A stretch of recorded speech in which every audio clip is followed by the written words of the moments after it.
Showroom मध्ये गाडी देतात तर 10 वेळा विचार करायला. थर्ड क्लास सर्व्हिस आहे. मी 2 वेळा गाडी धुतली त्यांनी, आता परत तिसऱ्यांदा गाडी नेली धुवायला. म्हणजे एवढी घाण गाडी होती. अजिबात त्यांची सर्व्हिस चांगली नाही. पैसे घेताना घेतात पण सर्व्हिस अजिबात चांगली देत नाही. तर गाईज मी आज आलेली शोरूममध्ये. तर माझ्या गाडीची फर्स्ट सर्व्हिस होती म्हणून गाडी सर्व्हिसला मी शोरूममध्ये दिलेली. तर इथे बघा लिहिलं आहे फ्री सर्व्हिस, पण असं काहीच नसतं. हे लोक फ्री सर्व्हिस वगैरे काहीच देत नाही.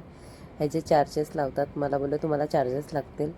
आणि त्यानंतर माझ्या हातात दिला हा बिल की ह्याचे एवढे चार्जेस लागतील. आणि नंतर ह्यांची सर्व्हिस एवढी थर्ड क्लास होती.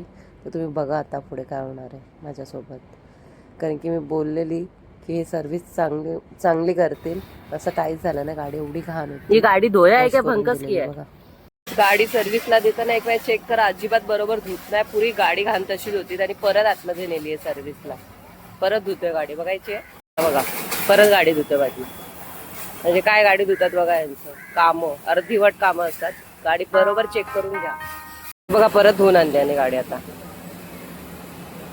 नक्की गाडी चेक करून घ्या. यांचा भरोसा नाही. धुपपट्टी लावायची कामं करतात, सर्व्हिस बोलतात गाडीची. गाडी बघा आता पुसून दिली मला व्यवस्थित. गाडी चेक करून घेत जावा. शोरूमला देता आता 10 वेळा चेक करा. हे बघा गाडी धुतली माझी, पुरी घाण तशीच आहे.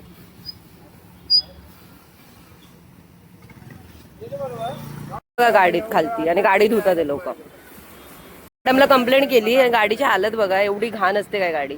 म्हणजे सर्व्हिसला देऊन अर्थ काय आहे? गाडी धुवून द्या मला परत. सर्व्हिस केलेल्या गाड्यांची हालत बघा, एवढी चांगली गाड्या धुतात हे लोक. बाजूलाच वॉश करतात गाडी, वरून खाली पाणी मारून देतात त्या गाडीला आणि बोलतात ते सर्व्हिस करा.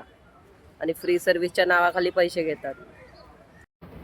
तिसऱ्यांदा गाडी धुवून आणली बाहेर. आता पुसून देतो. 2 वेळा नेली, परत आणली, आता परत तिसऱ्यांदा घेऊन गेल्या. आता परत गाडी धुवून पुसून देते बघा. आता व्यवस्थित पॉलिश वगैरे मारून देतात हे बघा. सांगितल्याशिवाय कामं नाही होत व्यवस्थित.